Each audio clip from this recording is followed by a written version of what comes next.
Nous continuons, Moïse chapitre 6, Moïse qui insiste sur la clé de lecture, la porte d'entrée dans la loi, la crainte de Dieu, son écoute et la fidélité.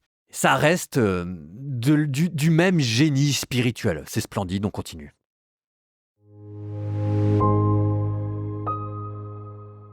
Voici les commandements, les décrets et les ordonnances que le Seigneur votre Dieu m'a prescrit de vous enseigner, pour que vous les mettiez en pratique dans le pays dont vous allez prendre possession quand vous aurez passé le Jourdain. Tu craindras le Seigneur ton Dieu tous les jours de ta vie, toi ainsi que ton fils, le fils de ton fils, et tu observeras tous ces décrets et ces commandements que je te prescris aujourd'hui, et tu auras longue vie. Tu veilleras à mettre en pratique ce qui t'apportera bonheur et fécondité dans un pays ruisselant de lait et de miel, comme te l'a dit le Seigneur, le Dieu de tes pères. Écoute, Israël, le Seigneur notre Dieu est l'unique. Tu aimeras le Seigneur ton Dieu de tout ton cœur, de toute ton âme et de toute ta force. Ces paroles que je te donne aujourd'hui resteront dans ton cœur.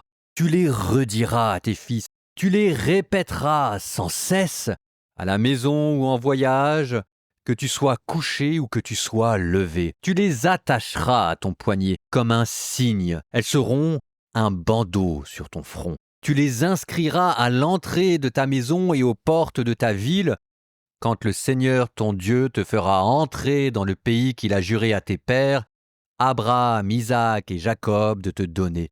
Quand tu auras des villes grandes et belles que tu n'as pas bâties, des maisons pleines de richesses que tu n'y as pas entassées, des citernes que tu n'as pas creusées, des vignes et des oliveraies que tu n'as pas plantées, quand tu auras bien mangé et te seras rassasié, alors garde-toi d'oublier le Seigneur, lui qui t'a fait sortir d'Égypte de la maison d'esclavage. Tu craindras le Seigneur ton Dieu, tu le serviras. C'est par son nom que tu prêteras serment, et vous ne suivrez pas d'autres dieux, ces dieux des nations qui vous entourent, car le Seigneur ton Dieu est un Dieu jaloux au milieu de toi. La colère du Seigneur ton Dieu s'enflammerait contre toi, et il te ferait disparaître de la face de la terre. Vous ne mettrez pas le Seigneur votre Dieu à l'épreuve, comme vous l'avez fait à Massa. Vous observerez avec soin les commandements du Seigneur votre Dieu, les édits et les décrets qu'il t'a prescrits. Tu feras ce qui est droit et bon aux yeux du Seigneur, afin d'être heureux et d'entrer pour en prendre possession dans le bon pays que le Seigneur a juré de donner à tes pères, en chassant tous tes ennemis devant toi, comme l'a dit le Seigneur. Et demain, quand ton fils te demandera « Quels sont ces édits, ces décrets et ces ordonnances que le Seigneur notre Dieu vous a prescrits ?» Alors, tu diras à ton fils « Nous étions esclaves de Pharaon en Égypte, et le Seigneur nous a fait sortir d'Égypte par la force de sa main. Sous nos yeux, le Seigneur a accompli des signes et des prodiges grands et funestes contre l'Égypte, Pharaon et toute sa maison. Mais nous, il nous a fait sortir de là, pour nous faire rentrer dans le pays qu'il voulait nous donner, celui qu'il avait promis par serment à nos pères. Alors le Seigneur nous a commandé de mettre en pratique tous ces décrets, afin que nous craignions le Seigneur notre Dieu. Ainsi nous serons toujours heureux, et il nous gardera en vie comme nous le sommes aujourd'hui. Et nous serons justes si nous veillons à mettre en pratique tous ces commandements en présence du Seigneur notre Dieu, comme il nous l'a prescrit.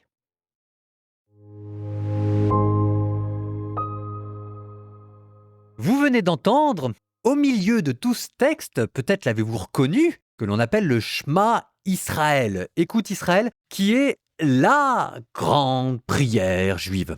Si vous voulez, c'est un peu l'équivalent pour les Juifs de notre Père à nous. Ce Shema Israël, écoute Israël, on ne l'a pas oublié. Moi, en tant que moine, je dois le dire dans les complis au moins une fois par semaine. Et ça reste au cœur de toute la spiritualité. Alors, je vais le commenter, puis ensuite, après, on le priera.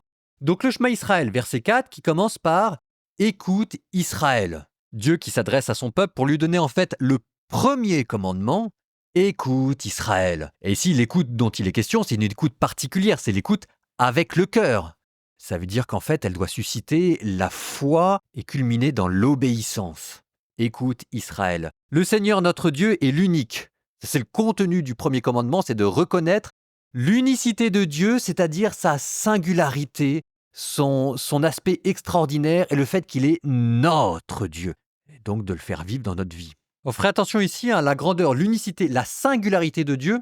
C'est pas seulement son mystère, si vous avez bien compris. Son mystère, sa sainteté, c'est exprimé dans sa loi. Donc en fait, la singularité de Dieu se retrouve dans la singularité de la loi que vous devez mettre au centre de votre vie. C'est la manière de reconnaître la transcendance de Dieu. Ensuite, le texte continue. Tu aimeras le Seigneur ton Dieu de tout ton cœur, de toute ton âme, de toute ta force. Ce qui vous donne quand même le premier commandement chrétien. Enfin, je veux dire, Jésus, il n'est pas allé chercher bien loin. Il a repris dans le Deutéronome le premier commandement. L'amour de Dieu de tout son cœur, de toute sa force, de toute son âme. Alors ici, la succession cœur, âme, force, faut pas vraiment le penser comme des sections de la vie humaine. Le cœur, l'émotion. Alors en fait, c'est plutôt des cercles concentriques. Ça commence avec le cœur, qui est le lieu de la décision, le lieu du face-à-face, là où on écoute. Ensuite, ça s'étend jusque l'âme, qui est le lieu des émotions, qui est à la fois la vie psychique, qui est notre manière de vivre, incarnée dans un corps, notre vie spirituelle. Et ensuite, ça s'étend à toutes nos forces, c'est-à-dire notre manière d'agir dans le monde. Donc du cœur jusqu'à la vie entière, jusqu'au monde qui nous entoure, là doit se trouver l'expression de notre amour pour Dieu.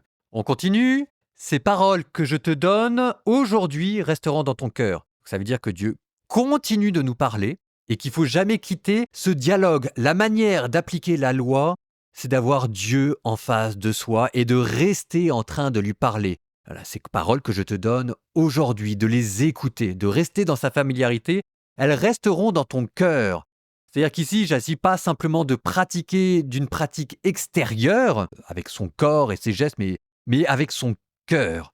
Un moine disait, le moine est celui qui fait tout avec sentiment. Et bien ce moine, maintenant, il est au ciel. Donc, faites de même. Alors, où faut-il pratiquer ? Le premier lieu de la pratique, vous dit la Bible, tu les rediras à tes fils. C'est ce que je vous avais dit, le premier lieu de la pratique, c'est la famille. La cellule de base de la religion, c'est la famille. Tu les répéteras sans cesse à la maison ou en voyage. Ça veut dire que là, Dieu vous dit, attention, t'es pas là pour me distinguer vie professionnelle et vie domestique, ou alors moment de la journée où tu pries et puis moment de la journée où je suis absent, quoi. Il n'y a pas que la prière du matin et la prière du soir. Ça doit être un continu, c'est toute ta vie que tu dois répéter mes commandements. À la maison ou en voyage, que tu sois couché ou que tu sois levé, donc là, c'est dans la vie personnelle, dans la vie existentielle.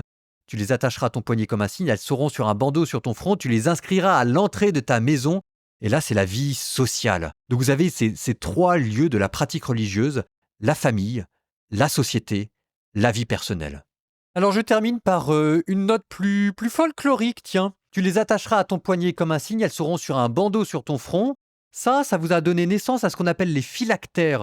Des petites boîtes en cuir qui contiennent des passages de la Torah que les juifs pratiquants portent pendant la prière du matin à la tête ou au bras. Et tu les inscriras à l'entrée de ta maison et aux portes de ta ville. Ça vous a donné naissance aux mezuzah, les petites boîtes sur les portes où on met des versets de l'écriture et que les juifs touchent des mains avant de rentrer dans la maison. Vous avez, oui, un lointain équivalent dans la religion chrétienne quand par exemple quelqu'un porte une médaille au cours de son cou. Ça veut dire qu'on essaye de ne pas oublier Dieu. Ou bien quand par exemple on met des crucifix à la maison pour demander à Dieu de venir bénir la maison et qu'on n'oublie pas sa présence. Et je trouve que c'est des bonnes pratiques. On parlait de la pratique à la maison, voilà des exemples. Alors évidemment, c'est pas de la superstition, c'est pas parce qu'on porte une médaille ou qu'on a un crucifix que automatiquement ça va chasser le diable, etc. Mais ça rappelle, ça ravive votre foi, ce qu'on appelle un sacramental, et qu'en ravivant votre foi, ça vous donne une protection spirituelle. Et nous terminons en priant le Shema Israël. Écoute Israël. Au nom du Père et du Fils et du Saint-Esprit, Amen. Écoute Israël. Le Seigneur notre Dieu est l'unique. Tu aimeras le Seigneur ton Dieu de tout ton cœur, de toute ton âme et de toutes tes forces. Ces paroles que je te donne aujourd'hui resteront dans ton cœur. Tu les rediras à tes fils, tu les répéteras sans cesse, à la maison ou en voyage. Que tu sois couché ou que tu sois levé, Tu les attacheras à ton poignet comme un signe, elles seront un bandeau sur ton front. Tu les inscriras à l'entrée de ta maison et aux portes de ta ville. Et vous, que le Seigneur vous bénisse et vous garde, le Père, le Fils et le Saint-Esprit.